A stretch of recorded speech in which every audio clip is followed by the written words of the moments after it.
अस्सलाम वालेकुम। आज हम डिस्कस करेंगे कि व्हाट इज़ लारावेल, जिसके ऊपर ये पूरा कोर्स डिपेंड करता है आखिर वो चीज़ क्या है। तो लारावेल एक पीएचपी का फ्रेमवर्क है जो कि इस्तेमाल करता है एमवीसी आर्किटेक्चर। यहाँ पर आपके दिमाग में दो चीज़ें आ रही होंगी कि what is MVC and what is architecture. लेकिन इन दोनों चीज़ों से पहले मैं आपको एक चीज़ बताना चाहता हूँ, व्हाट इज़ फ्रेमवर्क। फ्रेमवर्क क्या है? फ्रेमवर्क आप समझ लें कि वो बेसिक स्ट्रक्चर आपको आपके प्रोजेक्ट का फ्राहम कर देता है और आप उसके ऊपर हाई लेवल या फिर ग्रेटर फंक्शनैलिटी यूज़र जो है या फिर डेवलपर जो है वो खुद लगाता है। मैं आपको एक एग्जांपल देना चाहूँगा। फॉर एग्जांपल, आपको एक गाड़ी की बॉडी दे दी गई है और आपने उसमें फंक्शनैलिटी खुद ऐड करनी है।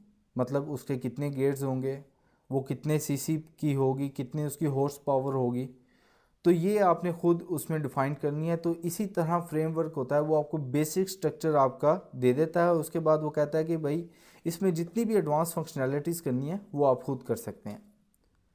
अब आगे हम बात करते हैं कि आर्किटेक्चर क्या है। आर्किटेक्चर एक डिज़ाइन पैटर्न को कहते हैं जो कि डिज़ाइन पैटर्न ऑलरेडी डिज़ाइन हुआ होता है कि वो किस आर्किटेक्चर की बेस पे काम कर रहा है, वो किस तरह डाटा को फ्लो कर रहा है, वो किस तरह डाटा को कंट्रोल कर रहा है। तो इसको हम आर्किटेक्चर कहते हैं। अब लारावेल जो है वो कौन सा आर्किटेक्चर यूज़ करता है, हम इसके बारे में आपको बताता हूँ। ये है एमवीसी।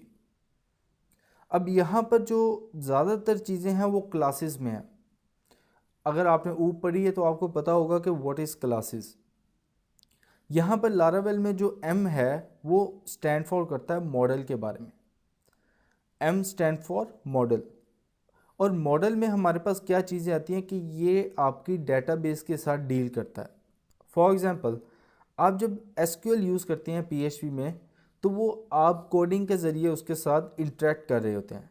यहाँ पर आपको अगर पीएचपी में अपनी डेटाबेस के साथ इंटरेक्ट करना है तो आपको मॉडल्स की ज़रूरत होगी लारावेल में। ये बहुत ही एक वाइड कॉन्सेप्ट है, इसको आगे जाके हम पढ़ेंगे। और आगे आ जाता है वी। वी स्टैंड फॉर करता है फ्रंट एंड डेवलपमेंट में, जिसमें हम कहते हैं व्यूज़।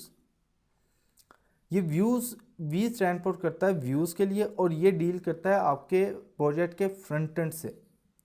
अब फ्रंट एंड से कैसे ये डील करता है ये आगे की बात है।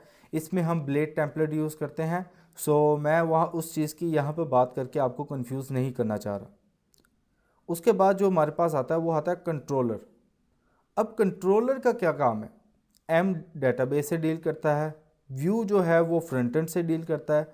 तो कंट्रोलर को आप समझ लें कि ये एक मिडिल मैन है। सी स्टैंड फॉर कंट्रोलर।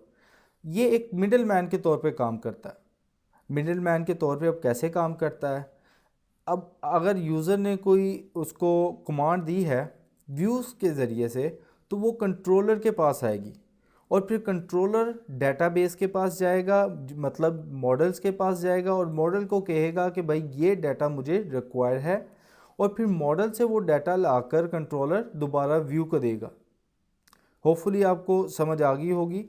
कंट्रोलर जो है, फॉर एग्ज़ाम्पल एक यूज़र ने डाटा एंटर किया, वो एंटर कैसे होगा?